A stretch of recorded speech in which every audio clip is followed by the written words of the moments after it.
All right, time to finish off the show with rapid reactions. A lot of topics, a little bit of time. Here we go, drink.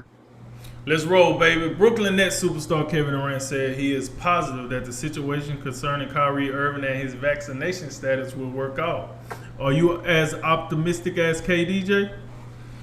I'm not. I don't think we're gonna see Kyrie this season. When you consider like he seems to have a pretty firm stance on this whole vaccine issue, and when you also combine the fact that based off what we've seen recently, I think it'd be a fair assessment to say basketball may not be his number one priority, even though I'm sure he loves the game, but it doesn't appear to be the most important thing to him. So that's why I'm nowhere near as optimistic as KD is. On Wednesday, Penn State coach James Franklin refuted criticism from Iowa coaches and fans that his players have been faking injuries. Drink, did you know it was just any injury faking by the Nittany Lions and their loss to the Hawkeyes? They did the same thing every team do. Hey, when the momentum is getting high, oh my hamstring, oh my knee, and then they go squirt some water on their face and they come back in the next play. What are we crying about? Like everybody does that. Like get over it. When Alabama played Texas A&M, go back and look how many players they had flopping around on the field out there. Like it is what it is, man. It's part of the game. Stop crying. See, this is you know what you said earlier. You said act like you've been there before. This is how you know Iowa ain't been at this level before. They were crying about stuff that everybody else been doing for decades. Man, knock it off. Milwaukee Bucks GM John Horst have received a long-term contract extension in the aftermath of the Bucks championship series. Well deserved. Yeah, much like Budenholzer got his extension, a few months ago. I think the GM's well deserved. I think if you look at, you can nitpick a little bit in years past if you want to talk about the Bledsoe Brogdon thing that I've been critical of. But you talk about last year with the championship run, I thought he pushed a lot of right buttons. Drew Holiday was a big win. Bobby Portis, I thought that meant a lot. And then the midseason acquisition of PJ Tucker, those two guys in particular, Portis and Tucker, gave them more of that dog that we've been looking for. We criticized them for not having that tough guy, or you don't want your best player filling that role. So I thought he hit all the right buttons last year. Well-deserved extension. The Cardinals have acquired longtime Eagles tight end Zach Ertz in exchange for cornerback Tay Gowan and a 2022 fifth-round pick. Clear win for the Cards, drink. Look, let me tell you something.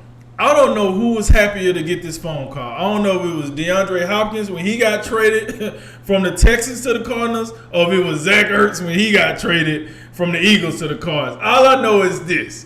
The Cardinals know what the bleep they doing. Clearly, they know what the bleep they doing. So, yeah, another victory for the Cardinals, folks. Another one. After being eliminated by the Atlanta Braves in the NLDS, a major offseason priority for the Brewers will be finding a way to get outfielder Christian Yelich back to form that earned him the MVP in 2018. What advice do you have for Yelich and the Brewers, Jay? I guess just ditch all the film from the past, year plus or whatever, because 2020 was an abbreviated season due to coronavirus. So, I think this is one of the biggest mysteries in baseball over the past couple seasons. I mean, the one good thing that I will say is it appears that he hasn't lost his eye for the strike zone. His on base percentage was I think it was above 360, which is impressive because the batting average, the numbers just are not nowhere near close from the MVP season of 2018, and then he was also the runner up in 2019. So maybe I guess before COVID, Christian Yelich was good. After COVID, we don't know what's happening, but this is definitely, the number one issue for them moving forward. They got to get back in the lab, get in the cage, and figure out what's going on with that swing. That's a huge deal for them. Ravens defensive coordinator Wink Martindale had an interesting take on the arm of Chargers quarterback Justin Herbert, saying he's one of those guys who can throw a strawberry through a battleship. What do you make of that assessment? Is that the same assessment as throwing a football through a keyhole? I've never heard anybody say that before in my life. I'm not old enough to know what that means. Clearly that's some old term that I've never heard of. So I'm assume it's a compliment because he wouldn't have said it if it wasn't. And I'm assuming it's a very good thing. That's about as far as I go. I'm going to have to get the research people to let me know what that means because I'm lost in the sauce on that one. New Orleans Pelicans star forward Zion Williams would miss the start of the regular season because of a right foot injury that required off-season surgery. How much time can the Pelicans afford to be without Zion? Probably none because they're not. They haven't been that good with him the past couple of seasons. So to be without him, I don't love that. So yeah, none. The Seahawks have placed quarterback Russell Wilson on injury reserve due to his finger injury, which means he will have to miss the next 3 weeks, and he could miss up to 8 weeks. Does that spell the end of the Seahawks' playoff hopes? Hell yeah, it does. The Washington football team will be without wide receiver Curtis Samuel on Sunday, and that adds to a long list of injuries on the offense, which includes tight end Logan Thomas and offensive lineman Brandon Sheriff and Sam Kismet. How concerned would that make you feel about if you was a football team fan, Jay? A lot. You're playing the Chiefs, so that means you're going to have to score a lot. Last one tomorrow evening. It's UFC Vegas 40, LADD versus DUMONT on ESPN and ESPN Plus at the UFC Apex in Las Vegas. The main event is a women's featherweight fight between the number 3 ranked bantamweight contender Aspen Ladd against Norma Dumont. Drink. Who wins?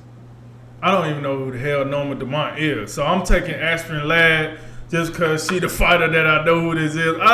Hey, listen. You know, we give ESPN a lot of flack because they've been flopping around. And I'm starting to think it's rubbing off on the UFC. They just over here making up main events now. Like, I love talking about UFC and MMA, but come on, man. I never even heard of this woman before. She probably could whoop my butt, but I've never even heard of her before. I'm taking Ashton Ladd in this one. All right, and that concludes tonight's Drink of Wisdom. As always, like, listen, share, subscribe. Thank you for joining us. I'm Jay Wise. And I'm Nathan Drinking, and remember, make tomorrow better than today, and make today better than yesterday. And you know what we gonna do. We gonna holler at you until next time, baby. And ladies and gentlemen, this is a Drink of Wisdom.